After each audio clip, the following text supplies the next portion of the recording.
Hello everyone, welcome to T&W Electronics. Today I'll be teaching you how to screen record on your iPhone or other iOS device.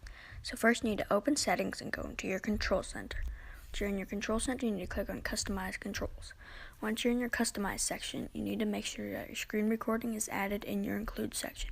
If not, you need to press the green plus sign and it'll automatically be added. So for example, I'll do it with my alarm. I press the plus sign, it's added, but I'm going to remove it really quick. So if this will work, I'm going to press the minus sign and remove it. So now that that's done, you need to swipe up from the bottom of your screen. And at the very bottom, you'll see a thin circle with a hard circle on the inside. So you need to hold on that, and you'll reveal the menu for your screen recording. So from here, you can decide whether you want your microphone on or off while recording, and whether you want to start or stop recording. So thank you guys for watching. Please like, subscribe, and comment.